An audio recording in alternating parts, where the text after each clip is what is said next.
তো উচ্চতর গণিতে এখন আমরা কয়েকটা ভেদাভেদ জিনিস নিয়ে আলোচনা করব। যেমন লম্ব বিক্ষেপ। লম্ব বিক্ষেপ দুই ধরনের হয়, একটা হচ্ছে বিন্দু লম্ব বিক্ষেপ আর একটা হচ্ছে রেখাংশের লম্ব বিক্ষেপ। তো ফার্স্টে আলোচনা হচ্ছে বিন্দু লম্ব বিক্ষেপ জিনিসটা আসলে কি।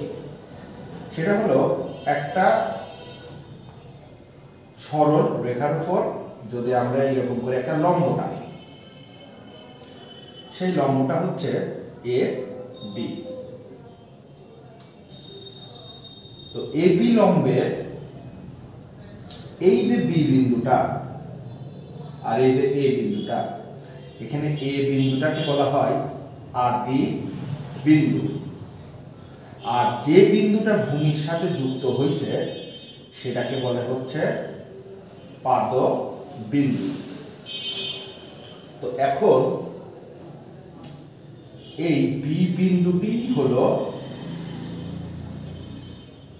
এ বিন্দুর সাপেক্ষে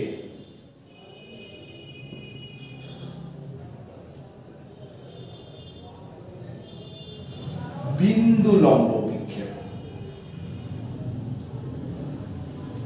অর্থাৎ আমাদের এখানে একটা জিনিস ক্লিয়ার থাকতে হবে, লম্ব বিক্ষেপের যেটা বিন্দু লম্ব বিক্ষেপ সেইটা অবশ্যই হতে হবে পাদবিন্দুটা। তাহলে পাদবিন্দুটা আদি বিন্দু কোনটা? এ বিন্দু। তাহলে পাদবিন্দুটাই হবে বিন্দু লম্ব বিক্ষেপ। কার সাপেক্ষে?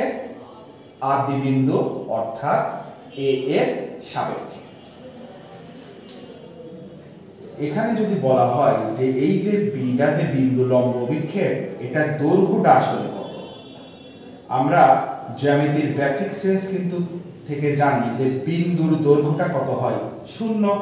তার মানে বিন্দু লম্ব বিক্ষেপের দৈর্ঘ্যটা কি হবে? 0 হবে।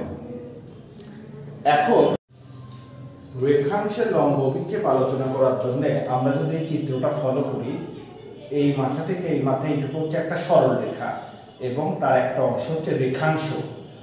বড় সরল রেখার অংশটাকে আমরা কি বলবো? রেখাংশ। তো এখন যদি আমরা শুধু এ বি এর দিকে তাকাই, এটা আদি বিন্দু, বিটা পাদবিন্দু, তাহলে বি বিন্দুটাই হচ্ছে এ এর সাপেক্ষে বিন্দু লম্ব বিক্ষেপ। একইভাবে ডি বিন্দুটাই হচ্ছে সি এর সাপেক্ষে বিন্দু লম্ব বিক্ষেপ। তাহলে বিডিটা কার সাপেক্ষে লম্ব বিক্ষেপ হবে? বিডিটা অবশ্যই এসি এর সাপেক্ষে কি ধরনের লম্ব বিক্ষেপ হবে? রেখাংশের লম্ব বিক্ষেপ। তাহলে আমরা লিখতে পারি বিডি এসি এর সাপেক্ষে কি ধরনের লম্ব বিক্ষেপ? রেখাংশের লম্ব ও বিক্ষেপ। তো এখানে যদি আমরা একটা জিনিস খেয়াল করি, এই এসি আর বিডি এরা কিন্তু কখনোই সমান বলা যাবে না, যেহেতু এসি আর বিডিটা পরস্পর কি না? সমান্তরাল না। কিন্তু যদি আমাদের সি বিন্দুটা আমাদের এই বরাবর থাকতো, তাহলে যদি এটা এসিটা আমরা যোগ করে দিতাম, তখন এই ক্ষেত্রে আমাদের কেসটা কি লেখা যেত? এসিটা বিডি এর কি সমান্তরাল, তার মানে এসি সমান সমান হয়ে যেত বিডি। এই ক্ষেত্রে বিডি এসি এর সাপেক্ষে রেখাংশের লম্ব বিক্ষেপ এবং বিডিটা কার সাপেক্ষে? এসি এর, এবং বিডি এর দৈর্ঘ্যটা হবে যার সাপেক্ষে লম্ব বিক্ষেপ তার দৈর্ঘ্যের সমান, সেই জন্য লেখা হচ্ছে এসি সমান সমান বিডি। তো এখন এই রেখাংশের লম্ব বিক্ষেপটাই কিন্তু আমাদের জ্যামিতির জটিল প্রমাণে প্রয়োজন হয়। যেরকম আমরা যদি খেয়াল করি, এখানে আমরা একটা ত্রিভুজ অঙ্কন করতেছি। তো এই ত্রিভুজের যদি আমরা এখান থেকে এই পর্যন্ত একটা লম্ব টানি এবং এখানে নাম দিয়ে দিলাম এ বি সি ডি, তাহলে এখানে বিসিটার পরিচয় কি?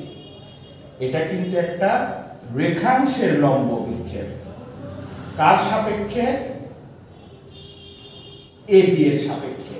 তার মানে এখানে লেখা যায় বিসি এ বি এর সাপেক্ষে রেখাংশের লম্ব অভিক্ষেপ। আবার যদি আমরা খেয়াল করি সিডিটাকে, এটাও কিন্তু একটা রেখাংশের লম্ব অভিক্ষেপই, কিন্তু সিডিটা কার সাপেক্ষে? এডি এর সাপেক্ষে। তার মানে লেখা যায় একইভাবে সিডি এডি এর সাপেক্ষে কিসের লম্ব অভিক্ষেপ? রেখাংশের লম্ব অভিক্ষেপ। তো এখান থেকে আমাদের একটা জিনিস খেয়াল রাখতে হবে যখন আমরা উপপাদ্যগুলো প্রমাণ করতে বসবো, রেখাংশের লম্ব অভিক্ষেপ সবসময় কোথায় থাকবে? ভূমির সাথে। এবং এই রেখাংশের লম্ব অভিক্ষেপটা তার সাথে যে সরলরেখাগুলো উপরে অবস্থিত সেগুলোর সাপেক্ষে হবে রেখাংশের লম্ব অভিক্ষেপ, সেটা এই চিত্রই হোক আর এই চিত্রই হোক।